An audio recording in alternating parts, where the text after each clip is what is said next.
नमस्कार, आप देख रहे हैं देश दिन भर। मैं हूं आपके साथ ऋतु तिवारी पोखरियाल। बुलेटिन की शुरुआत करेंगे छत्रपति शिवाजी महाराज के राज्याभिषेक की 350वीं वर्षगांठ पर पीएम मोदी ने शिवाजी को श्रद्धांजलि दी। एक समारोह में इस दौरान उन्होंने कहा कि आज के दिन से हम प्रेरणा लेते हुए नए भारत की ओर तेजी से बढ़ेंगे। इसके साथ ही पीएम ने कहा कि ये मौका नई चेतना, नई ऊर्जा लेकर आया है।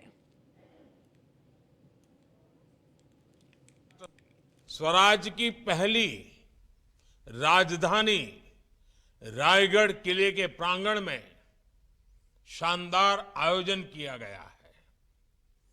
पूरे महाराष्ट्र में आज का दिन महोत्सव के रूप में मनाया जा रहा है। पूरे साल भर इस तरह के आयोजन पूरे महाराष्ट्र में होंगे। इसके लिए मैं महाराष्ट्र सरकार को भी शुभकामनाएं देता हूं। साथियों, आज से 350 वर्ष पूर्व जब छत्रपति शिवाजी महाराज का राज्याभिषेक हुआ था तो उसमें स्वराज की ललकार और राष्ट्रीयता की जय जयकार समाहित थी।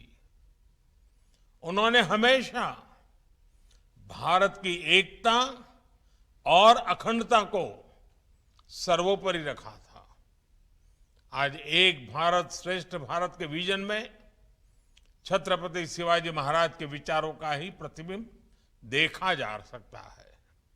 साथियों, इतिहास के नायकों से लेकर आज के दौर में नेतृत्व पर रिसर्च करने वाले मैनेजमेंट गुरुओं तक हर युग में किसी भी लीडर का सबसे बड़ा दायित्व होता है कि वो अपने देशवासियों को मोटिवेटेड और कॉन्फिडेंट रखे।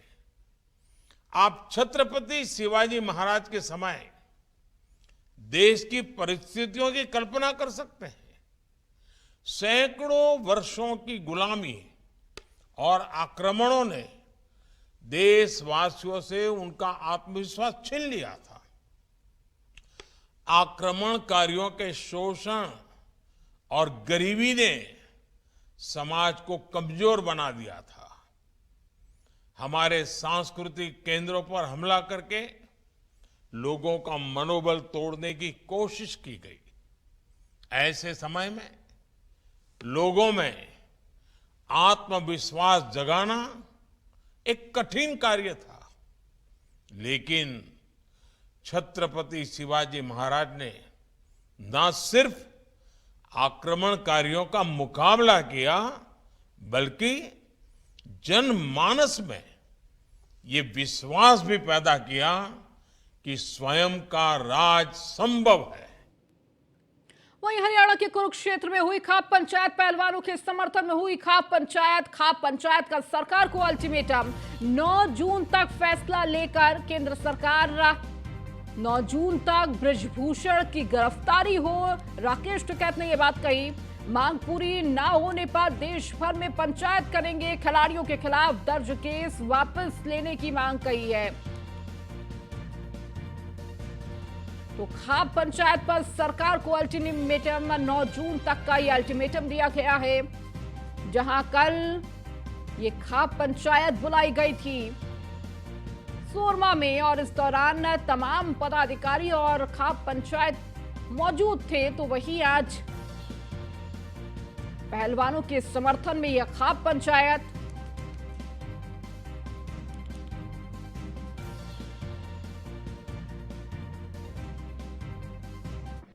वो बातचीत से मामले को समाधान करें, उनकी गिरफ्तारी हो, और नहीं तो 9 तारीख में इन बच्चों को वहां पे जंतर मंतर पे बैठाने लेकर जाएंगे। ठीक है जी, ये फैसला हो यार, हम पूरे देश भर में पंचायत करेंगे। राष्ट्रपति से भी मिलेंगे, होम मिनिस्टर से या उससे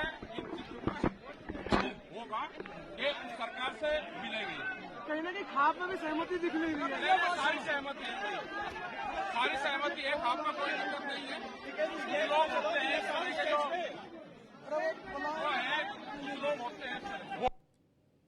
हरियाणा के कुरुक्षेत्र में आयोजित खाप पंचायत में खाप पंचायत के सदस्य आपस में ही भिड़ते हुए नजर आए। महापंचायत के दौरान कई बार खाप पंचायतों के सदस्यों के बीच बहस होती हुई दिखाई दी है। इतना ही नहीं, कई बार तो खाप पंचायत के सदस्यों के बीच हाथापाई भी हुई। खाप पंचायतों के सदस्यों के बीच हाथापाई का ये वीडियो सोशल मीडिया पर वायरल हो रहा है। वीडियो में साफ देखा जा सकता है कि किस तरह से खाप पंचायत के सदस्य आपस में भिड़ रहे हैं। मंच पर मौजूद एक शख्स इन्हें शांत होने के लिए कर रहा है तो आग्रह कर रहा, ऐसे बेइज्जती मत करो और सबको बैठने के लिए कह रहा है। तो गद्दार में बात कर लीजिए, बस सुन जा रहे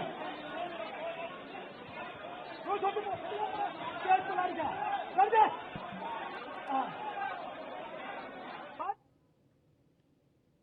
वहीं बृजभूषण शरण सिंह पर दर्ज एफआईआर में कई गंभीर आरोप। कनॉट प्लेस थाने में दर्ज 2 एफआईआर की डिटेल सामने आई है, जहां एफआईआर में 15 यौन उत्पीड़न के मामलों का जिक्र किया गया है। पहली एफआईआर 6 बालिग पहलवानों द्वारा दर्ज कराई गई है तो दूसरे एफआईआर में नाबालिग के पिता की तरफ से आरोप है।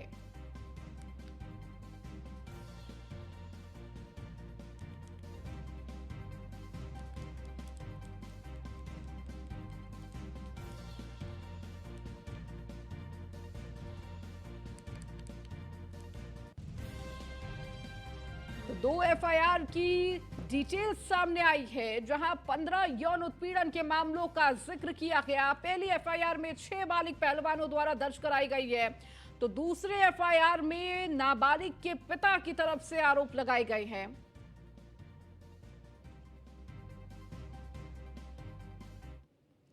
तो बृजभूषण सिंह का मामला, अयोध्या के संतों ने उठाई पॉक्सो एक्ट में संशोधन की मांग। 5 जून को रामकथा पार्क में होने वाली जन चेतना रैली को भी स्थगित किया गया है। तो वहीं संतों के द्वारा यह मांग की गई कि पॉक्सो एक्ट में सुधार किया जाए, संशोधन किया जाए। इसके साथ ही जन चेतना रैली भी स्थगित कर दी गई है।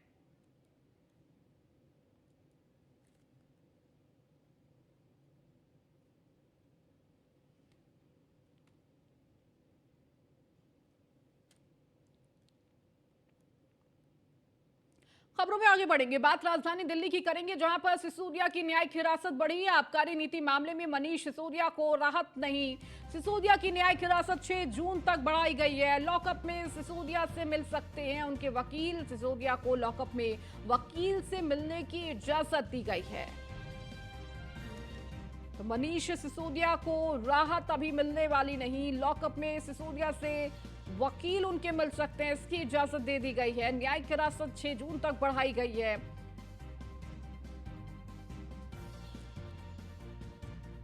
तो आबकारी नीति मामले में सिसोदिया को राहत नहीं मिलती हुई नजर आ रही है।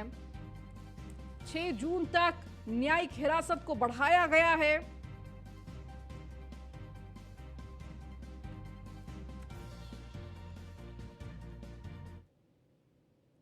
चलिए इस बीच रुकेंगे एक छोटे से ब्रेक के लिए, जल्द हाजिर होंगे।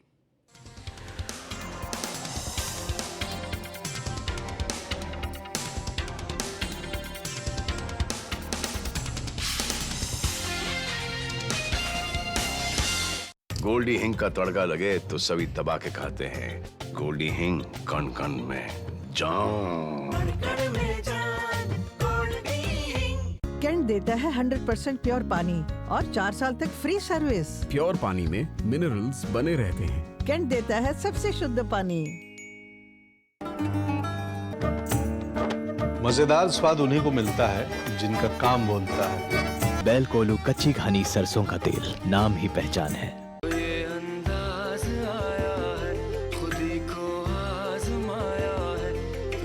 तुमने भी शुद्ध प्लस पान मसाला।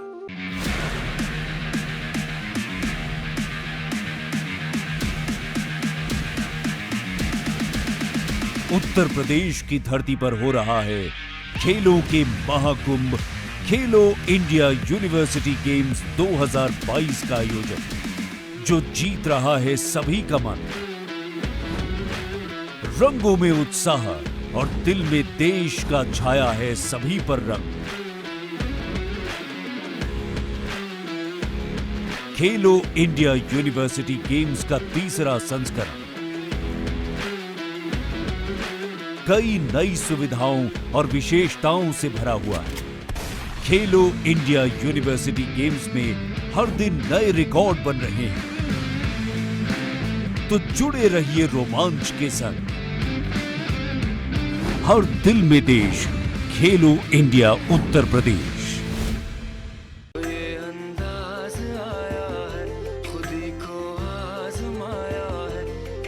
तुम में भी आयो शुद्ध प्लस पान मसाला।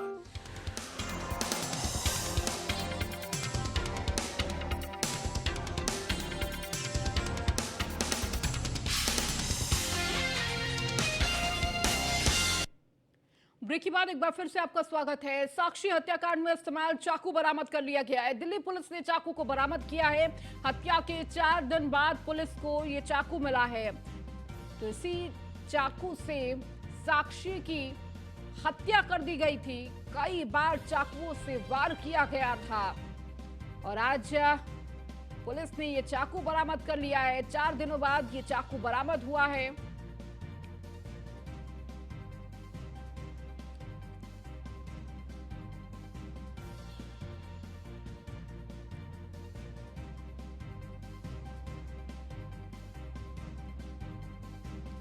तो दिल्ली पुलिस ने चाकू को बरामद किया है। 4 दिन हो चुके हैं इस हत्या को। उसके बाद ये चाकू बरामद हुआ है। जहां साहिल न्यायिक हिरासत में है, पुलिस की रिमांड बढ़ गई है 6 जून तक। तो वहीं अब लगातार देखिए कई तथ्य भी सामने आ रहे हैं और इस दौरान हत्या में इस्तेमाल किए गए चाकू को भी बरामद किया गया है। सीएम नीतीश कुमार से राजगृह तपोवन तीर्थ रक्षार्थ पांडा समिति के प्रतिनिधिमंडल ने मुलाकात की। इस प्रतिनिधिमंडल में नीरज उपाध्याय, विकास उपाध्याय, डॉक्टर धीरेन्द्र उपाध्याय, जितेंद्र उपाध्याय और अजीत उपाध्याय शामिल थे। मुलाकात के क्रम में पांडा समिति के प्रतिनिधिमंडल ने मुख्यमंत्री को राजगृह में 18 जुलाई 2023 को पुरुषोत्तम मास मेले के ध्वजारोहण और तीर्थ पूजन में उपस्थिति के लिए अनुरोध पत्र सौंपा। मुख्यमंत्री ने पांडा समिति के अनुरोध का सम्मान स्वीकार किया। इसके साथ ही पांडा समिति के प्रतिनिधिमंडल ने राजगृह तीर्थ के ब्रह्मकुंड परिसर में सनातन धर्म संस्कार भवन निर्माण के लिए भी अनुरोध किया।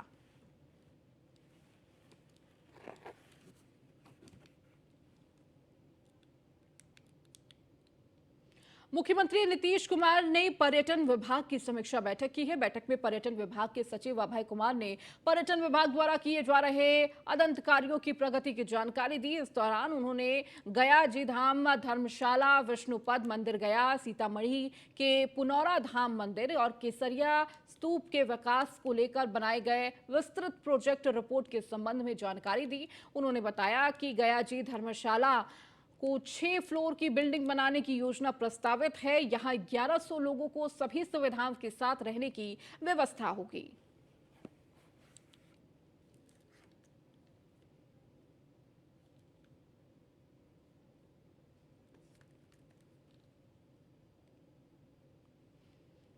बांका में 1 दिवसीय दौरे पर पहुंचे बीजेपी प्रवक्ता सैयद शहनवाज हुसैन मीडिया संवाद के दौरान बिहार के नीतीश सरकार पर हमला बोला। प्रवक्ता सैयद शहनवाज हुसैन ने कहा कि राजद जिसके भी साथ मिलेगा वह जीरो हो जाएगा। इसके साथ ही उन्होंने कहा कि भारत आज भी मुसलमानों के लिए सबसे अच्छा देश है।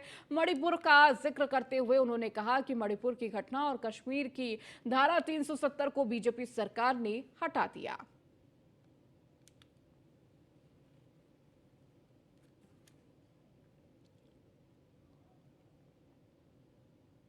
बिहार बीजेपी विधानमंडल दल के नेता विजय सिन्हा ने आरजेडी पर निशाना साधा। उन्होंने कहा कि स्वास्थ्य मंत्री जो अनाप शनाप बयान दे रहे हैं, अगर उनमें थोड़ी सी भी समझ होती, ईमानदारी से कार्य करना चाहते तो आज 5 विभाग पर कुंडली मारकर नहीं बैठते। क्या राजद में कोई और सदस्य मंत्री बनने की योग्य नहीं रखता? सिन्हा ने कहा कि तेजस्वी यादव को डबल इंजन की सरकार फेल कहने के पूर्व अपने चाचा नीतीश कुमार से ये सवाल करना चाहिए कि क्या वो फेल थे या फिर उनकी कुर्सी हथियाने के ये नया तरकीब अपना रहे हैं। उन्होंने कहा कि उप मुख्यमंत्री के पास अगर थोड़ी सी नैतिकता बची है तो केंद्र सरकार को धन्यवाद देना चाहिए, क्योंकि स्वास्थ्य विभाग के चलाए जा रहे जितनी भी योजनाएं हैं उसमें ज्यादातर योजना केंद्र सरकार की ही सहयोग से संचालित हो रही है। कि डबल इंजन की सरकार 18 साल में कुछ नहीं किया। उप मुख्यमंत्री जी, आज आप जिनके साथ गलबहियाँ किए हैं, जरा उनसे भी पूछिए कि केंद्र सरकार ने क्या क्या किया है और केंद्र के द्वारा बिहार में क्या परिवर्तन हुआ है। आपके 15 साल का जंगल राज और 18 साल में 5 साल आप ही थे बीच में, लेकिन एनडीए जब रही थी तो कुशासन से सुशासन आया। आज शैक्षणिक वातावरण बना। आज हर जिले के अंदर इंजीनियरिंग कॉलेज से लेके मेडिकल कॉलेज से लेके एएनएम, जीएनएम, पारा मेडिकल, आईटीआई, पॉलिटेक्निक सब बना। आपके रीजन में शिक्षा व्यवस्था चरमरा गई, ध्वस्त हो गई। मिशन 16 60 दिन क्या हुआ? स्वास्थ्य विभाग का हाल बेहाल। बिहार के सासाराम बीजेपी नेता और पूर्व मंत्री भीम सिंह ने केंद्र सरकार के 9 साल पूरे होने पर प्रेस वार्ता की है। केंद्र की मोदी सरकार की उपलब्धियां गिनाई। बीजेपी नेता ने कहा कि आज भारत विश्व के 5वें सबसे बड़ी अर्थव्यवस्था बनकर उभर रहा है। इसके लिए केंद्र की सरकार बधाई देना चाहिए। कोरोना काल में भी भारत ने दुनिया के देशों के सामने एक मिसाल पेश की है। आज देश लगातार तरक्की कर रहा है। देश में पहले जहां मात्र 7 एम्स थे, वहीं आज देश में 23 एम्स खोले जा रहे हैं। पहले जहां पूरे देश में मात्र 700 मेडिकल कॉलेज थे, पिछले 9 सालों में 600 से अधिक नए मेडिकल कॉलेज खोले गए हैं। आज दुनिया भर में भारत को विश्वसनीयता की नजर से देखा जा रहा है।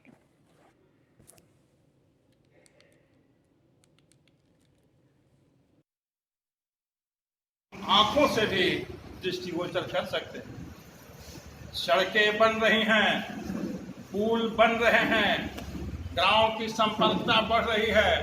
हम डाटा से थोड़ा सा बताना चाहेंगे कि जहां 2014 में देश में नेशनल हाईवे, ये जो बड़ी बड़ी सड़कें हैं, 91,000 किलोमीटर था, आज 9 वर्षों के शासन के में, सिर्फ 9 वर्षों में, आजादी के बाद से लेके 2014 तक 91,000 किलोमीटर बना। और इन 9 वर्षों में नरेंद्र भाई मोदी जी की सरकार ने 14। जेल से रिहाई के बाद पहली बार सुपौल पहुंचे पूर्व सांसद आनंद मोहन का कार्यकर्ताओं ने भव्य स्वागत किया। किशनपुर के सिसोनी गांव में आयोजित जनसभा में आनंद मोहन के विधायक पुत्र चेतन आनंद भी मौजूद रहे। सभा को संबोधित करते हुए आनंद मोहन ने बीजेपी पर जमकर हमला बोला। आनंद मोहन ने दलित विरोध कहे जाने वाले बयान के जवाब में कहा कि आज बीजेपी की बी टीम हैदराबाद और उत्तर प्रदेश में है, तो वहीं सी टीम ईडी, सीबीआई और आयोग है। आनंद मोहन ने कहा कि लोग उन्हें अपने संपर्क अभियान को धीमा करने की नसीहत देते हैं, लेकिन 2024 का चुनाव सबका परिणाम बताएगा। उन्होंने कहा कि कुछ लोग 8 अगस्त को सुप्रीम कोर्ट में होने वाली सुनवाई से पहले शांत रहने को कहते हैं, लेकिन उन्हें भरोसा है अगर इस बार भी गलती हुई तो वो आजीवन कैद झेलने के लिए तैयार है, लेकिन सांप्रदायिक ताकत के सामने सिर झुकाने को कभी तैयार नहीं है। लालू जी से लड़े, लालू जी ने मुकदमा किया, आप कहते हैं लालू जी मुकदमा किया, तो जब लड़ाई होगी, दुश्मनी होगी, तो वहां डागा डॉन रहता है तो उसमें चुम्मा लिया जाता है, प्यार किया जाता है? नहीं, युद्ध और प्यार में सब कुछ होता है। हम लड़े लालू जी से, उन्होंने हमको फंसाया, अच्छी बात। हमारी औकात रहती, हमारी सरकार रहती, उससे ज्यादा करते उनके साथ। उन्होंने किया, नीतीश जी से लड़े, नीतीश जी ने कहा है कि सजा करवाए, ठीक है, उनके समय में सजा हुई, अच्छी बात।